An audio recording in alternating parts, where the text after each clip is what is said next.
ఓం శ్రీ మాత్రే నమః. నమస్తే అండి, ఎలా ఉన్నారండి? అంతా బాగున్నారా? నేను కూడా చాలా బాగున్నానండి.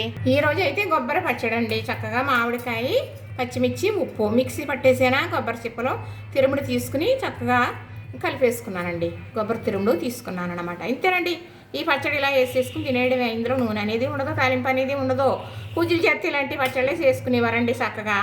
అవును, ఇలా చేసేసుకుని ఇది ఇప్పుడు కుడువులు వండుతాం కదా మరి సవితని, కుడువుల్లో నంచుకోవటానికి కానీ మరి మధ్యాహ్నం భోజనం చేసేటప్పుడు కానీ పచ్చడి ఎంత బాగుంటుందో తెలుసా అండి. చాలా బాగుంటుందండి, తింటుంటే చాలా బాగుంటుంది. ఇది పోపు లేదని కానీ నూనె లేదని కానీ ఉండదు, చాలా రుచిగా ఉంటుందండి. కొబ్బరి పాలు ఉంటాయి కదా మరి మామిడి పులప, పచ్చిమిర్చి, ఉప్పు, ఇంతేనండి పచ్చడి. మామిడికాయ కొబ్బరికాయ పచ్చడి రెడీ అయిపోయింది. ఇప్పుడైతే పచ్చి పులుసు కావాల్సిన చింతపండు నానబెట్టానండి. చక్కగా రసం తీసుకున్నానా, రసం తీసిన తర్వాత అలానే బెల్లం కూడా నానబెట్టాను. ఈ బెల్లం నీళ్ళు కూడా ఇందులో వేసేస్తున్నాను. పచ్చి పులుసు అనేటప్పటికి బెల్లం అనేది బాగా వేయాలండి, ఎక్కువ పడుతుంది అన్నమాట. చక్కగా వేసేసాను కదా. పచ్చిమిర్చి అయితే కాల్చి చక్కగా ఈ గూటంతో దంచానండి. ఇది కూడా ఇందులో వేసేస్తున్నాను అంతే. పచ్చి పులుసు కంటే కూడా పెద్ద పని ఏమీ కాదు. పెద్ద వంకాయలు తీసుకొచ్చారండి మా వారి, తెల్లకాయలు కాల్చేసానండి పొయ్యి మీద.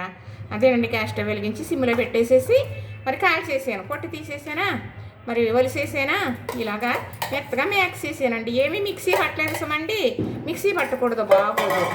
మిక్సీ పట్టకూడదండి. పచ్చి పులుసు అంటే పొయ్యి మీద పెట్టి ఉడికించేది కాదు అని అర్థం అనమాట. అందుకని ఇలా చేసుకుంటారు పండగలప్పుడు.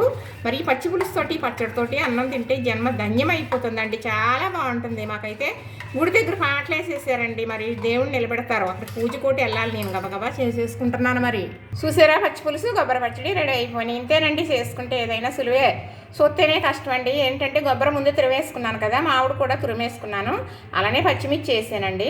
పచ్చిమిర్చిని ఉప్పు మిక్సీ పట్టిన తర్వాత తురుముకున్న మామిడి కూడా వేస్తే చక్కగా పేస్ట్ లాగా వస్తుంది. అది వేరేగా కొబ్బరి తురుముకున్న దాంట్లో కలుపుకోవాలి. అప్పుడైతేనే పచ్చడి మనకి చాలా బాగుంటుంది అనమాట. చూసారు కదా, పచ్చి పులుసు చుట్టూ ఇంత బాగుంటుంది అనమాట. చాలా బాగుంటుందండి.